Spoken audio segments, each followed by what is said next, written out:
Karenina is a novel by Leo Tolstoy which explores the fragility and strength of human relationships within the context of love, lust, and traditional marriage.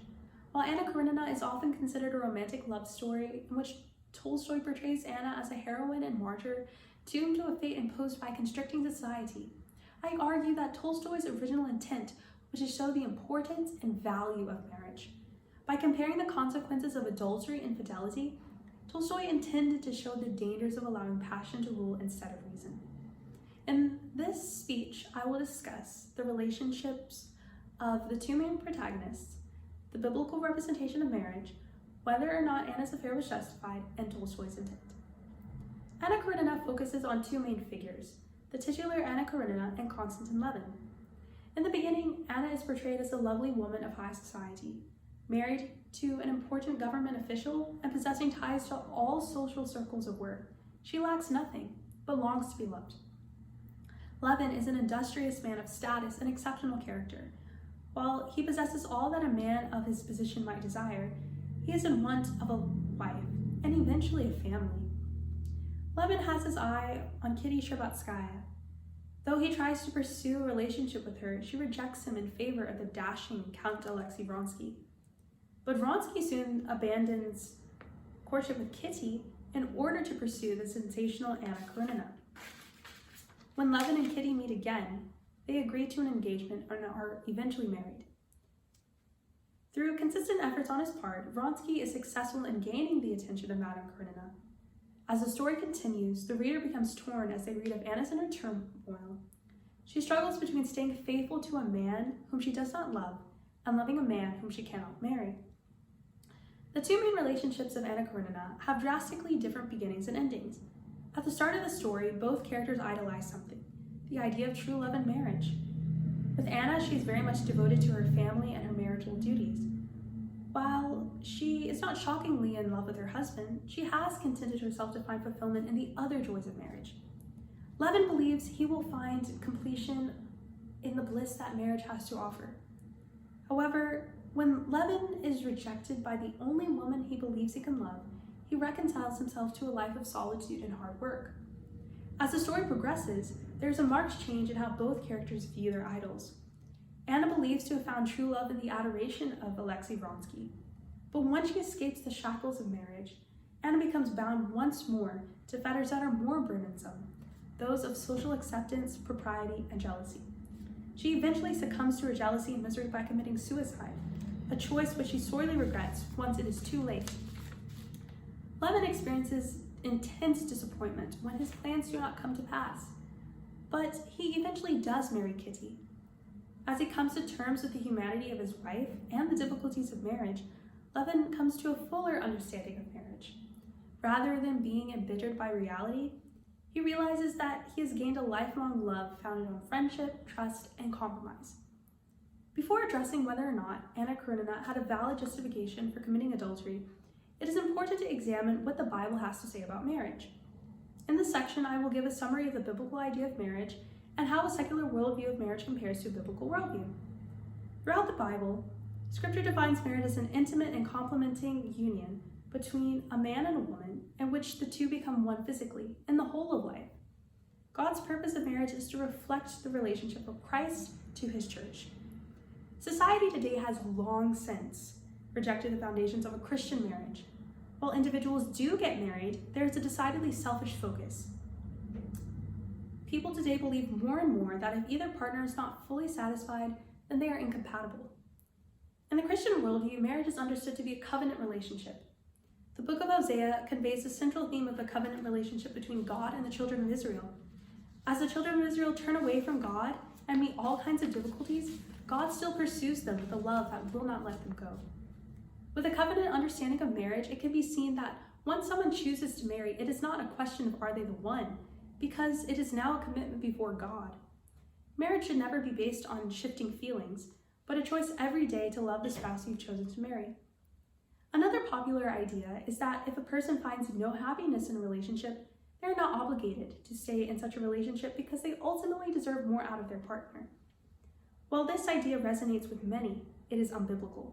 The foundation of marriage is not selfish in nature, and when individuals go into marriage with a self-seeking mentality, they will never be free to love and serve one another. Anna's reasoning for committing adultery is similar to these two secular ideas. Anna's feelings for her husband, Karanin, are not strong, and she chooses to stop loving him so she can love someone else. She believes she will find more happiness outside of her marriage, and that she's not obligated to stay with her husband if she's not satisfied with the relationship. The reader may compare her marriage and affair with Constance and Levin's marriage. Levin and Kitty have a selfish nature, but they learn to put that mentality aside in order to love and serve one another. Once the romantic days fades away, Levin and Kitty choose to love one another, and while their marriage is not a passionate, tumultuous affair, their love grows deeper as they are able to find stability and happiness. God's purpose for marriage is not simply to satisfy our own desires. His plan is a covenant relationship centered in Christ and loving through Christ. The truest picture of marriage is that it should symbolize Christ's love for his church. While Anna's affair comes with several apparent justifications, her adultery was never justified, and Tolstoy never intended it for it to be. In this section, I will discuss Anna's relationship with Karenin, Anna's relationship with her lover, Vronsky, and why her affair is not justified. Anna's union is the product of an arranged marriage with a man 20 years her elder. With a husband who plans even their moments of intimacy, she finds no passion in her marriage. Her husband does not, and never has, longed for her in a way that is palpable. The only part of her marriage that she loves is what it has produced, and that is her darling son. Excuse me. When Karenin discovers his wife's affair, he tells her to desist, not because it bothers him, but because it sheds an ill light on the Karenin family. As Anna becomes more bent and pointed in her rebellion, Karenin's feelings change shape. Whereas before he was detached in the feeling, he has now become angry with his wife. Karenin still wants to preserve the marriage, but only as a means of punishing Anna, and not letting her sin turn out to be to her advantage. His anger and bitterness have a strong hold upon him until the near-death experience of Anna during childbirth. It is then that he realizes he ought to forgive, and to forgive freely. It is the spirit of Christian love and forgiveness that spurs his desire to love and care for Anna's infant daughter, fathered by Vronsky, and for whom Anna has barely any regard. While Karenin may have lacked certain qualities that Anna desired, in caring for her daughter, the reader is shown that Karenin is capable of loving well. Anna begins an affair with Alexei Vronsky because it is gratifying to her. She adores his attention and how he makes her feel. However, once the couple moves past the honeymoon stage that culminates in their Italian holiday, and once Vronsky begins to pay attention to more in his life than just Anna, Anna's jealousies and insecurities take possession of her in an almost malevolent way. Anna believes that Vronsky's passions have cooled, and Vronsky is upset that after giving up so much for Anna, she makes life so difficult. In the chapters leading up to her final moments, the reader can see just how unhappy Anna has become. Mistakenly thinking that her affair with Vronsky would fill every void in her life, she throws away all of the love that she did have. Both Karenin and Vronsky share the same first name, Alexei, and it is interesting to note the similarities between the two men in Anna's life. In seeking an escape from the banality of her own marriage, Anna eventually finds herself in a worse position than she was originally, with a man who bears more resemblance to her husband than she realized. Now, while the reader may find themselves in a state of confused morals as they read through Anna's reasoning and her own inner turmoil, Anna's affair is not justified. In Exodus 20, God establishes the bounds of marriage with the seventh commandment: "Thou shalt not commit adultery." God gives no exceptions to this commandment, and his disapproval of this action is seen in the natural consequences of adulterers throughout the Bible, as well as Israel's idolatrous unfaithfulness being compared to spiritual adultery. Tolstoy's portrayal of Levin's marriage, as well as Karenin's significant character development, suggests that Anna did not have to continue down the path of adultery in order to find fulfillment. It is indicated many times throughout the story that her husband, Karenin, would have received her again had she only desisted from her affair. Tolstoy balances the sting of his condemnation with Levin and Kitty's story, one where husband and wife learn to love one another instead of owing all their happiness to emotion alone. Levin and Kitty choose every day to love one another. and their marriage provides a happy alternative to Anna's relationship, not because they were better people, but because they chose to make different decisions. Tolstoy's original intent may differ from a reader's personal interpretation. Today, some interpretations of Anna Karenina consider to be a commentary on and a modest appeal to women's liberation. While the story can most certainly be read with a slant, those lenses destroy Tolstoy's primary purpose. The reader must first consider the epigraph at the beginning of the novel, "Vengeance is mine, I will repay."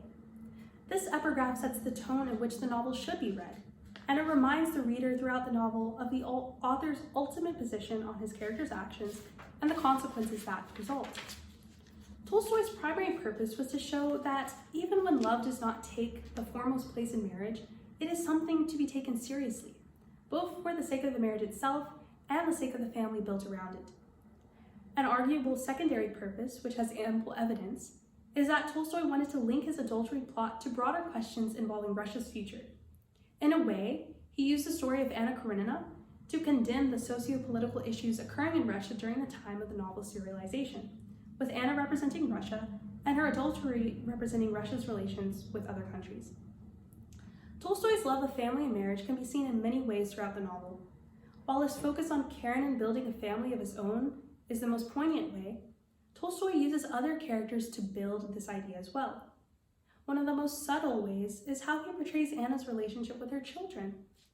Anna was in her best maternal state when she was in a stable marriage, and care as a mother does not increase when she splits apart from her husband.